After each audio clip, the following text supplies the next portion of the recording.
নমস্কার বন্ধুরা, সবাইকে আরো একবার স্বাগতম। গতকালের ভিডিওটা কারা কারা দেখেছিলেন একটু কমেন্ট করবেন। গতকাল ২-৩ জন কমেন্ট করেছিলেন, তারা তো আমি জানি, তাদের নামও জানি। শৈবাল কমেন্ট করেছিল, আর কমেন্ট করেছিল, দাঁড়ান আমি একদম কমেন্ট দেখে দেখে উত্তর দিই। মিস করছি বস লিখেছে শুভ্রনীল। শুভ্রনীল, দেখো গতকাল কিন্তু ১০০ জন ভিউয়ার্স এসেছিল, তো এটা আমার কাছে বেশ আনন্দদায়ক। ১০০ জন মানে অনেকটা বড় সংখ্যা আমার কাছে। আমার ভিডিওতে সাধারণত লক্ষ্য করে দেখবে ১০০ জন হয় না। তো ভালো লাগছে যে গতকাল অনেকদিন পর ভিডিও দেওয়ার পরেও ১০০ জন ভিউয়ার্স এসছে। তারা জেনে আসুক কি না জেনে আসুক, ভিডিওটা দেখে ভালো লাগুক কি খারাপ লাগুক, সেটা তাদের অনুভূতিটা প্রকাশ করলে আমি জানতে পারবো। আজকে যদি কিছু মাত্র ভিউ হয় তাহলেও ভালো লাগবে।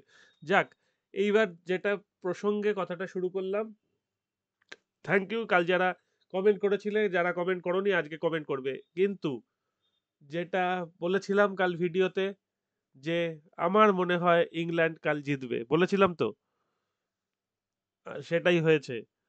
এবং আগামী দুটো ম্যাচের মধ্যে যদি নেক্সট ম্যাচে ইন্ডিয়া জিতে যায়, তাহলে লাস্ট ম্যাচের উত্তেজনাটা অনেকটা কম থাকবে। সেই জন্যে আগামী ম্যাচে ইংল্যান্ড জেতার একটা সামান্য সম্ভাবনা থাকবে অবশ্যই। লাস্ট ম্যাচে ইন্ডিয়া জেতার সম্ভাবনা বেশি, কিন্তু এটা ঘুরতে পারে। যদি আগামী ম্যাচে ইংল্যান্ড হেরে যায়, তাহলে লাস্ট ম্যাচে ইংল্যান্ড জিততেও পারে, মানে এরম একটা পরিস্থিতি হতে পারে। যাক, আজকের পরিস্থিতি হচ্ছে অস্ট্রেলিয়া ভার্সেস শ্রীলঙ্কা। আমি ইচ্ছে করেই লাঞ্চ পর্যন্ত অপেক্ষা করছিলাম কি দাঁড়ায় সেটা দেখার জন্যে। অস্ট্রেলিয়া টসে জিতে ব্যাট নিয়েছে শ্রীলঙ্কায়। যদিও কোনো অবস্থাতেই ইন্ডিয়া আর ওয়ার্ল্ড টেস্ট চ্যাম্পিয়নশিপের ফাইনালে খেলতে পারবে না, কারণ অস্ট্রেলিয়ার কাছে লাস্ট দুটো টেস্টে যা বাজেভাবে হেরেছে ইন্ডিয়া, তাতে করে অস্ট্রেলিয়া যদি ইনিংস ডিফিট বা ৪০০ রানে না হারে তাহলে চান্স নেই। এবং অস্ট্রেলিয়া যা খেলা শুরু করেছে তাতে ৪০০ রান কেন, শ্রীলঙ্কা জিতবে কিনা সন্দেহ হয়ে গেছে। এবং দেখুন, অস্ট্রেলিয়ার রান রেট ৪.৫-এর ওপর টেস্টে রান করছে ৩২ ওভার ব্যাট করে। উসমান খোয়াজাও যথেষ্ট মারছে, কিন্তু শুরুতে মার কাটারি ব্যাটিং যেমন শুরু করে বরাবর, এবারেও ৪০ বলে ৫৭ রান করে ফেলেছে ট্র্যাভিস হেড। ভাবা যায়। লাবুসেন বরঞ্চ বলতে পারেন যে একটা স্লো স্টার্ট প্রতিবার করে, এবারেও করে, কিন্তু শেষ পর্যন্ত দাঁড়াতে পারেনি। অন্যদিকে কিন্তু উসমান খোয়াজা দাঁড়িয়ে আছে। স্টিভেন স্মিথ ক্যাপ্টেন, মনে পড়ে স্টিভেন স্মিথ কিন্তু অনেক বছর আগে ক্যাপ্টেন ছিলেন, তারপর বিভিন্ন হাত ঘুরে আবার স্টিভেন স্মিথের হাতে ক্যাপ্টেন্সির দায়িত্ব পড়েছে। তার দুটো কারণ, একটা হচ্ছে, আচ্ছা দেখুন, নতুন টিমে দেখুন স্পিনারের যথেষ্ট প্রাধান্য রেখেছে। Matthew Kuhnemann, Nathan Lyon, Todd Murphy, এতগুলো স্পিনার। মিচেল স্টার্ককে খেলাতেই হবে। মিচেল স্টার্ক অন্যতম পেসার, তাই কামিন্স নিজে খেললেন না হয়তো, বা যা হোক টিম সিলেকশনে কামিন্সকে বাদ দিয়েই টিম সিলেক্ট করা হয়েছে এবং স্টিভেন স্মিথ ক্যাপ্টেন্সি করছে। কতগুলো স্পিনার দেখুন। এবং শ্রীলঙ্কাও তাই প্রথম থেকে স্পিনের সাহায্য নেওয়া শুরু করে দিয়েছে, এবং যে কটা উইকেট পেয়েছে, দুটো উইকেট দুটোই স্পিনাররাই পেয়েছে। শ্রীলঙ্কারও স্পিনার খুব খারাপ নেই। আর সেই বুড়ো ঘোড়া করুণারত্নে, চান্দিমাল, ম্যাথিউস, এরা তো যথেষ্ট এক্সপিরিয়েন্সড। ভ্যান্ডারসারি, জয়সূর্যা, এরা অপেক্ষাকৃত নতুন। কুশল মেন্ডিস এক্সপিরিয়েন্স প্লেয়ার, কামিন্দু মেন্ডিস, ধনঞ্জয় ডিসিলভা, একদম এক্সপিরিয়েন্স টিমই শ্রীলঙ্কা খেলাচ্ছে। এই টেস্টে কি কি হতে পারে? ফার্স্ট ডে, ফার্স্ট সেশনের পরে মনে তো হচ্ছে অস্ট্রেলিয়া ৩৫০ আগে থামবে না। যদি শ্রীলঙ্কা ৩৫০ আগে থামিয়ে দিতে পারে, তাহলে কিন্তু শ্রীলঙ্কার একটা জয়লাভ। আর ফোর্থ ইনিংসে শ্রীলঙ্কাকে ব্যাট করতে হবে নেথান লিওন, খুনম্যান আর টড মার্ফির এগেনস্টে। অবশ্যই মিচেল স্টার্ককে উপেক্ষা করার কোনো জায়গা নেই। মিচেল স্টার্ক বল যা সুইং করাবেন ও যে কোনো মাঠেই সুইং করিয়ে দিতে পারবেন। বোলিং অ্যাটাক শ্রীলঙ্কার হয়তো স্পিন ফ্রেন্ডলি বা স্পিন নির্ভর বোলিং অ্যাটাক বলা উচিত, কিন্তু অস্ট্রেলিয়ার বোলিং অ্যাটাকটা যথেষ্ট শক্তিশালী লাগছে। কি কি হতে পারে? হতে পারে টেস্টটা ড্র হবে না, এটুকু প্রথমে বললাম। বৃষ্টিপাতের সম্ভাবনা তেমন একটা নেই, সুতরাং টেস্টটা ড্র হবে না।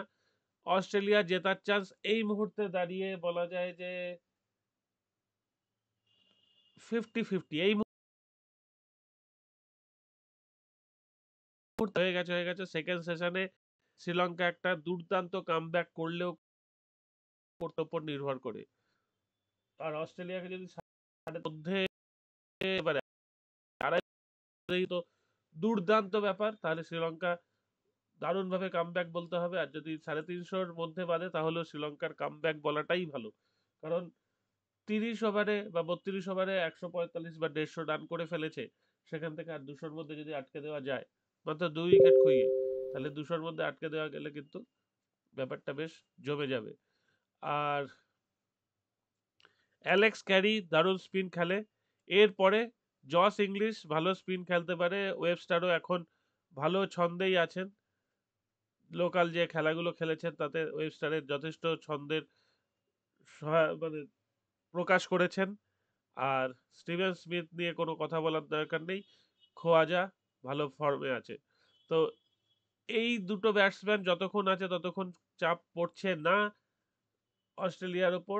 এই দুটো ব্যাটসম্যানের একজন আউট হলে কিন্তু চাপটা শুরু হতে পারে। আমার ধারণা অস্ট্রেলিয়া 350-র কাছাকাছি করবে বা তার আগে আটকে দেওয়ার চেষ্টা একটা করবে শ্রীলঙ্কা। দেখা যাক। আচ্ছা, আজকে আজকে কি আছে দেখি। হ্যাঁ, আজকে যেটা আছে, এই যে আজকে দেখুন, মানে মাঝরাতে খেলা 1:30 থেকে ইউসিএল এর অনেকগুলো ম্যাচ রয়েছে। এতগুলো ম্যাচ রয়েছে ইউসিএল এর, একটা সামান্য আলোচনা করা যাক। Aston Villa Celtic. অ্যাস্টন ভিলার home ground, win or draw. Barcelona নিয়ে খুব একটা চাপ নেওয়ার দরকার নেই। লেভারকুসেন নিয়েও চাপ নেওয়ার দরকার নেই, হোম গ্রাউন্ড বলে। বায়ার্ন মিউনিখ যদি প্রথমে গোল খায় তাহলে অবশ্যই বায়ার্ন মিউনিখ উইন ধরে নেবেন, কারণ স্লোভান ব্রাটিস্লাভাকে বায়ার্ন মিউনিখ চাইলে 6-7টা গোল দিতে পারে, তবে চাওয়ার কোনো দরকার নেই। মোটামুটি একটা দুটো গোল দিলেও জিতে যাবে আশা করছি, সেই অবস্থা পৌঁছে যাবে। ডর্টমুন্ড হোম গ্রাউন্ডে ডনেস্ককে খেলতে দেবে বলে মনে হচ্ছে না। এই খেলাটা ভালো হবে, এই খেলাটায় বোথ টিম টু স্কোর হবে। ডায়নামো জাগরেব আর মিলানের খেলাটা বোথ টিম টু স্কোর, অথবা শেষ মুহূর্তে ড্র হয়ে যেতে পারে এই খেলাটা। ঠিক আছে, সালজবার্গ আর মাদ্রিদ, অ্যাটলেটিকো মাদ্রিদ। সালজবার্গ জিতে যাবে। আর্সেনাল গোল একটা খেতে পারে, কিন্তু জেতার চান্সটাই বেশি। ইন্টার মিলান গোল একটা খেতে পারে, কিন্তু ইন্টার মিলান জয়লাভ করবে। জুভেন্টাস জয়লাভ করবে, গোল খেলেও খেতে পারে। লিল আশা করছি গোল খাবে।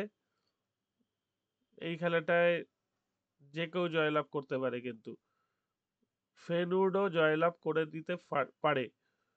ঠিক আছে, সিটির খেলায় সিটি গোল খাবে বলে মনে হচ্ছে না, যদি খায় তাহলে সিটিকে তারপর লাগানো যাবে। লিভারপুল, বাবা, লিভারপুল পিএসভির সঙ্গে এরকম অবস্থা।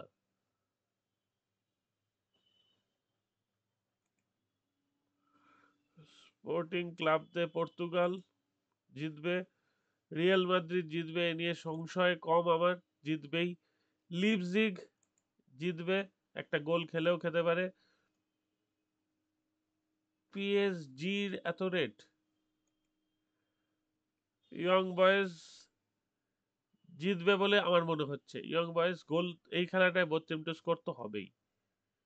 ঠিক আছে, মোটামুটি একটা আলোচনা করলাম যেগুলো বোথ টিম টু স্কোর বললাম একটু দেখে নিন। তবে বেশিরভাগ খেলাই একতরফা হয়ে যাবে। যেগুলো বড় টিমের হোম গ্রাউন্ড সেগুলো একতরফা হতে পারে। বায়ার্ন মিউনিখের খেলায় উত্তেজনা বলতে যদি বায়ার্ন মিউনিখ একটাও গোল খায়, এছাড়া তেমন উত্তেজনার কিছু নেই। ডর্টমুন্ডের খেলায়ও যদি ডর্টমুন্ড গোল খায় তাহলে উত্তেজনা বাড়বে, নইলে ডর্টমুন্ড স্ট্রেট জিতে যাবে। এই হলো আজকের মোটামুটি আমাদের প্রেডিকশন। বাকিটা দেখা যাক কি হচ্ছে। জানাবেন কেমন লাগলো।